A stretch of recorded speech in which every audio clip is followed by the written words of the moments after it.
आपका? शंकर जी। शंकर जी कहाँ के रहने वाले हैं और क्या समस्या है? नई बस्ती बेजुआ बलिया का रहने वाला हूँ।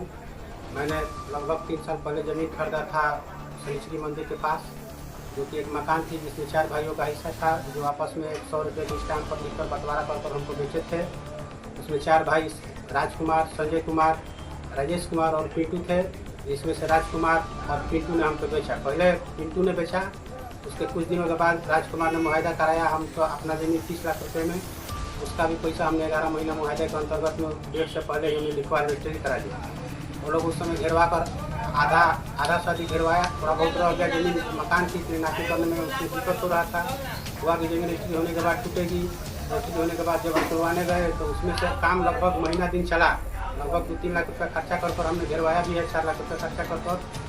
और जो टूटा वाला हिस्सा में थोड़ा सा रह गया घेरने के लिए, तो उसमें वो लोग लेकर कागज़ चले आए, कहे कि इसमें स्टे है, कोई कार्य नहीं कर सकता है। हम लोग स्टे लिए हैं, जो कि गलत तरीके से स्टे लिया गया है। वो स्टे हमारे ऊपर नहीं लिए थे, अपने भाइयों के ऊपर स्टे लिए थे, जो कि रजिस्ट्री के बाद का लिया हुआ स्टे है। और उसके बाद हम कोर्ट में गए तो कुछ दिनों तक लोग कुछ कहे कि अपने में फरिया जाएगा। फिर कुछ दिन के बाद हम अपना वकील किए तो हमको पार्टी बनाए तो मैं लगभग 1.5 साल से कोर्ट में जाता हूँ।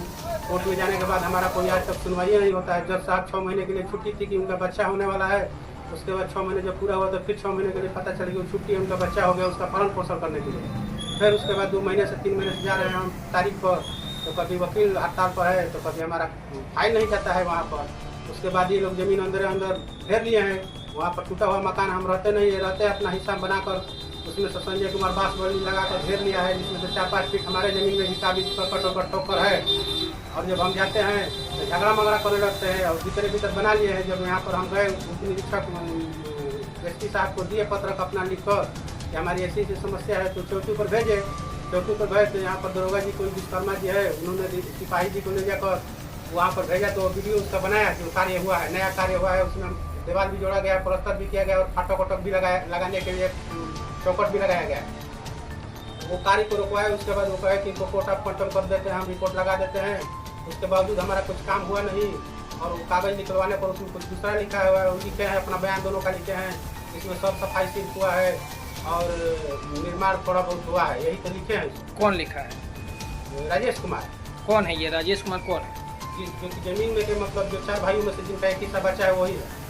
अच्छा, इसमें चौकी पर जो दरोगा जी है रिपोर्ट लगाए हैं, मौके पर सिपाही जी को जो भेजे हैं उसमें निर्माण हुआ का फोटो खींचे हैं और देखे भी हैं। लेकिन इसके बावजूद भी गलत रिपोर्ट लगा दिए हैं कि इसमें कोई निर्माण नहीं हुआ है। इसमें निर्माण नहीं बल्कि साफ सफाई हुआ है, जिसमें आप मौके पर जाकर एसपी साहब चाहे कोई भी उच्च अधिकारी देख सकते हैं कि इसमें निर्माण हुआ है कि नहीं। पूरा घेरा गया और हमारी ज़मीन में से 1 फीट अधिक ज़मीन घेर कर निर्माण किया गया है गलत तरीके से। इसका हमको न्याय दिया जाए। इसके पीछे मंशा क्या है? जब 4 भाइयों की जमीन थी, बंटवारा हुआ था? हाँ हुआ था, बंटवारा हो चुका है 4 भाइयों में। कागज भी है, वो स्टाम्प पर बंटवारा किए हैं, उसका कागज रखे हैं सबका। उसका बाद डाटा नक्शा बनाए, कौन किधर है, कितना फुट है, कितना इंच, सब लिखे हैं। तो जो 2 भाई आपको बेचे हैं वो लोग उन लोगों को नहीं ऑब्जेक्शन नहीं कर रहे हैं, उन लोगों को नहीं समझा रहे हैं? 2 भाई उसी में जाकर मिल जाते हैं, कुछ पैसा हमको 10-5 लाख रुपये इनको मिल जाए तो उसमें हम लोग और बांट लेंगे, उससे और अधिक पैसा इकट्ठा जाए। क्या चाहते हैं? पैसा खोजते हैं कुछ हमसे अधिक दिया जाए, या ज़मीन जो चाहते हैं कि किने हैं 65 लाख 70 लाख में, और चाहते हैं कि हमको 25 से 30 लाख में बेच कर डर पर भाग जाए। इसकी शिकायत आपने कहाँ किया है? इसकी शिकायत हम पहले भी कोतवाली भी गए हैं, चौकी पर गए हैं, उसके बाद एसपी साहब के पास भी गए हैं, फिर मुख्यमंत्री पोर्टल पर हमने भी कोई सुनवाई नहीं हुई? कोई सुनवाई अभी तक नहीं हुई। क्या चाहते हैं आप? हम चाहते हैं कि साहब हमारा देखा जाए इसमें क्या सही है क्या गलत है, उसका निर्णय सही दिया जाए। जब हम सही है पैसा दिए हैं, अपना कहाँ से लाकर मेहनत करके पैसा देते हैं और आज बैंक का कर्जा भरते हैं उसी जमीन का, और हमको न्याय नहीं मिल पाता है।